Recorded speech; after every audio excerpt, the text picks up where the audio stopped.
अस्सलाम वालेकुम नाजरीन, मैं हूं आपका मेज़बान अब्दुल रहमान। हदफ टीवी में आज की पर्सनैलिटी ऑफ द डे में आप सब लोगों की खिदमत में हाजिर हैं। आज हमारे साथ मौजूद हैं डॉक्टर मुदस्सर फारूकी, जिनकी पीएचडी है हाइब्रिड वॉर और काउंटर टेररिज्म में। नाज़रीन, एपीएस के वाक़े के बाद इन्होंने अपनी ज़िंदगी में एक नया इनकलाब बर्पा किया। इससे पहले ये अपनी जिंदगी में एजुकेशन की तालीम ले भी रहे थे और दे भी रहे थे, लेकिन उसके बाद इन्होंने अपनी जिंदगी को एक मकसद में सांचा, अपने मकसद में ढाल दिया। और इनका मकसद ये था कि ये मुल्क पाकिस्तान को, फौज जो कि हमारी बॉर्डरों पर लड़ रही है, लेकिन हमारी आवाम को भी अपनी फौज के बाजू बनना चाहिए। इन्होंने मुकम्मल रिसर्च की, मुकम्मल उसके ऊपर अपनी जो है जिद्दोजहद लगाई और आज ये इस मुकाम पर पहुंचे हैं कि ये आज पाकिस्तानी अवाम को अपनी आवाज़ के ज़रिए मोटिवेट भी करेंगे और बताएंगे कि उनके अंदर दुश्मन उनकी सफ़ों पर मौजूद है। चलते हैं, गुफ्तगू करते हैं मज़ीद कि क्या क्या पाकिस्तानी अवाम को सोशल मीडिया के ऊपर या कहीं भी उनको जो हाइब्रिड वॉर से रिलेटेड क्या क्या इश्यूज आ सकते हैं। ठीक है डॉक्टर साहब, आना कैसे हुआ इसमें? जब एपीएस अटैक हुआ तो उसके अगले दिन ही हमने देखा कि पूरे पाकिस्तान में स्कूल, कॉलेजें, यूनिवर्सिटियाँ बंद हो गई। और बंद होने के साथ सिर्फ यूनिवर्सिटियाँ फिजिकली बंद नहीं हुई, there were security forces in the universities. और what they were doing, they were placing the barbed wires, security scanners, cameras, this and that. तो ऐसे लगता था आप यूनिवर्सिटी में नहीं, एक फोर्ट्रेस के अंदर जो है कि wars have been changed. If we go back 50 years back, wars were between military and militaries और between states and the states. उसके अंदर जो आप में सिविलियंस थे ना, दे वर not the target of the war, but today we are the target of the war. जब हम target of the war हैं तो how we can help our state and armed forces as a civilian, that basically drove me to do some research and also earn a degree in security studies, so that I can basically educate and communicate to my young generation that how wars have been established in current era and what role we have to perform along with the physically armed forces. That's the basic driver that why I have picked this area of research. तो society की तरफ से आपको ये भी कभी सुनने को मिला कि यार ये तो साइको हो गया, भाई इसको छोड़ दो, इसको इसके हाल पर छोड़ दो? इस रिसर्च को करते करते और ये डिग्री अर्न करते करते I am totally now isolated, कि अब सिर्फ मेरे पास पढ़ाने के बच्चे हैं, ठीक है, और कुछ लिमिटेड से दोस्त हैं। नोबडी टॉक्स, लोग बात भी नहीं करना चाहते, मिलना भी नहीं चाहते, कि दे फील थ्रेटेंड कि जी ये कोई एजेंसी का बंदा ना हो, कोई दिस ना हो, दैट ना हो, they don't want to talk.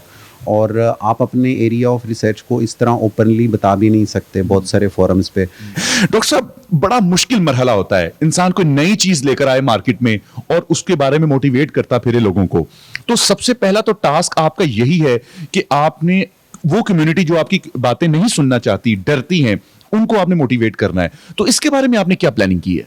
जो मैंने लोगों को मोटिवेट जिस तरह से किया ये करने के लिए, कि मैं उन्हें ये कहता था कि देखिए आज किसी के बच्चे मर गए हैं, कल कोई और शहीद हो जाएंगे। रोज़ हमारे बच्चे, हमारी औरतें, हमारे फौजी भाई, हमारे पुलिस वाले, हमारे सरकारी अफसर, ये सब हम हैं, कि अगर ये सब नहीं होंगे तो हम भी नहीं होंगे।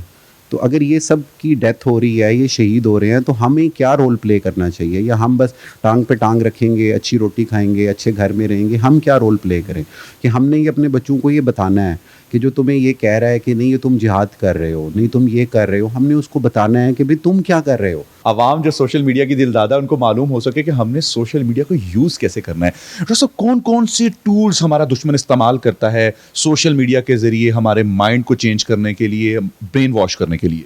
देखिए, ट्रेडिशनल फॉर सोशल मीडिया तो हमें पता है, ठीक है, कि जैसे फेसबुक है, ट्विटर है, ठीक है, यूट्यूब है या और सोशल मीडिया चैनल हैं। अब अगर हम लॉजिकली देखें कि एक ट्वीट जो है ना, ठीक है, वो स्ट्रेटेजिक सिक्योरिटी इन्वायरमेंट ख़राब कर सकता है। इसकी एक बड़ी रिसेंट एग्जांपल है, जो हमारे सीपैक अथॉरिटी के चेयरमैन हैं, ठीक है, उनके ऊपर जो मीडिया ट्रायल शुरू हुआ, ठीक है, देखिए that is the second question कि किसके पास कितने एसेट हैं, क्या है, but that whole movement is driven through a one tweet.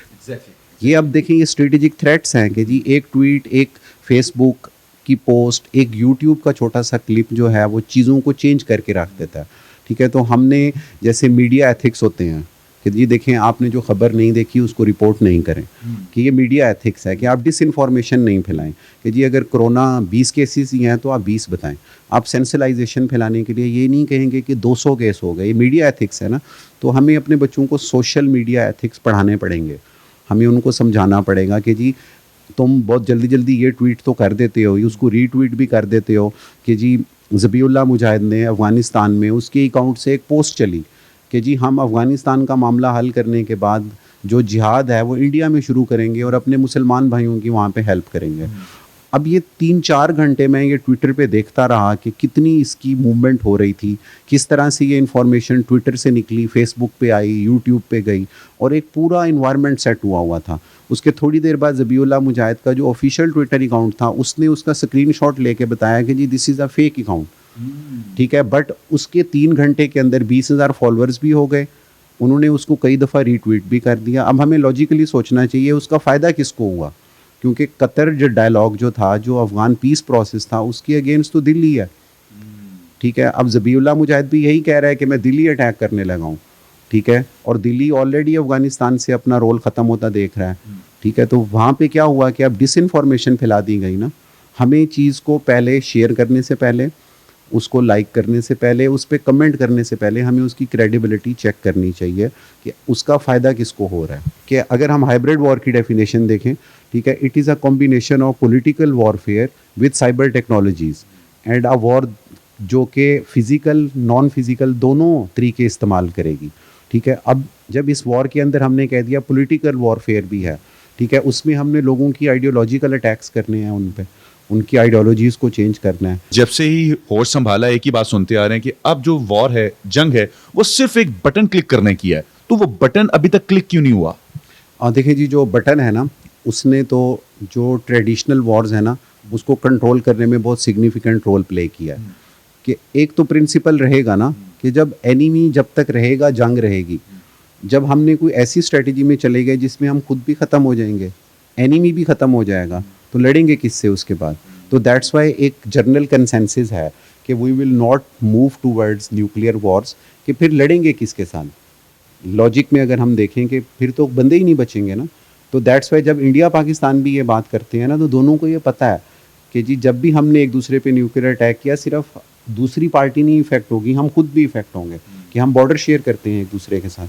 तो उस न्यूक्लियर बटन ने तो डिटेरेंट का रोल प्ले किया हुआ है पूरी दुनिया में, ठीक है। कि देखिए अब रशिया भी नहीं फाइट ऑन करता अमेरिकन के साथ, अमेरिकन भी नहीं करते।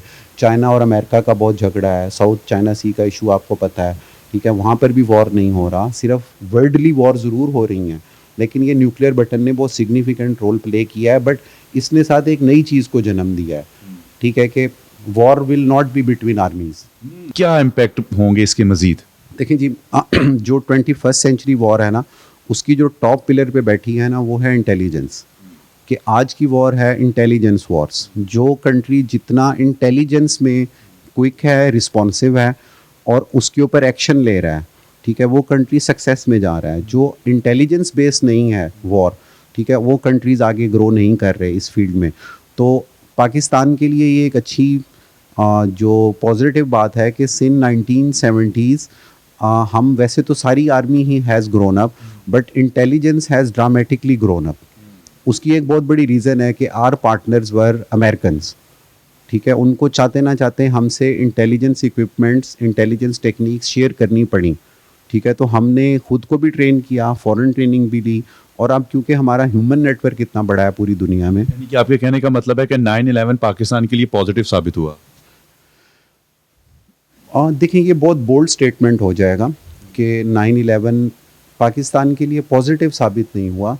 अफ़गान वॉर ज़रूर पॉजिटिव साबित हुआ। अफ़गान वॉर ऑफ 80s, जो अफ़गान जिहाद जो मुल्ला उमर की खिलाफत के साथ एंड अप हुआ, ठीक है, उसमें आप ज़रूर कह सकते हैं कि पाकिस्तान को बहुत फ़ायदा हुआ। मैं एक्चुअली 9/11 के अटैक के हवाले से बात नहीं कर रहा, लेकिन उसके बाद जो हुआ जैसे अफगान वार, मैं उसकी एक्चुअल बात कर रहा हूँ कि जब 48 कंट्रीज जो कहा जाता है कि पूरी दुनिया के 48 यानी कि नेटो आकर बैठा और उसने उन तमाम तर जो भी अपनी एजेंसीज वगैरह इस्तेमाल की और पाकिस्तान की आर्मी ने उनको बड़े अच्छे तरीके से इस्तेमाल किया, इसमें कितनी सदाकत है? हाँ, देखिए, मैं एज आ मिलिट्री लिटरेचर का स्कॉलर होने और एकेडमिक होने की मेरा एक अपना एनालिसिस है कि पाकिस्तान को दोनों वॉर्स का बहुत फ़ायदा हुआ इन टर्म्स ऑफ काइनेटिक कैपेबिलिटीज़, कि जो लड़ने की कैपेबिलिटी है ना, कि अफ़गान जिहाद ने हमें एटॉमिक पावर बना दिया, ठीक है, 9/11 के बाद ने हमें इलेक्ट्रॉनिक कैपेबल बना दिया कि अब हम इलेक्ट्रॉनिक वॉरफेयर के भी बहुत ही कैपेबल पार्टनर हैं इन द वर्ल्ड, ठीक है। अब जो हमें फ़ायदा हुआ कि देखिए 1971 की वॉर के बाद morally army was damaged, physically army was damaged, mechanically it was damaged, और in terms of weaponry it was damaged. तो 1980s की वॉर में अमेरिकन्स ने हमारा उनके साथ जो अलाइंस था वो ये भी था कि वो हमारी मिलिट्री अपलिफ्ट करेंगे इन terms of technology, in terms of equipments, in terms of trainings. हमें एक फ़ायदा ये हुआ 2001 के बाद अगर मैं इसको देखूं, पहले 1 जून थ्रेट्स कितनी मिली अभी तक की स्ट्रगल में?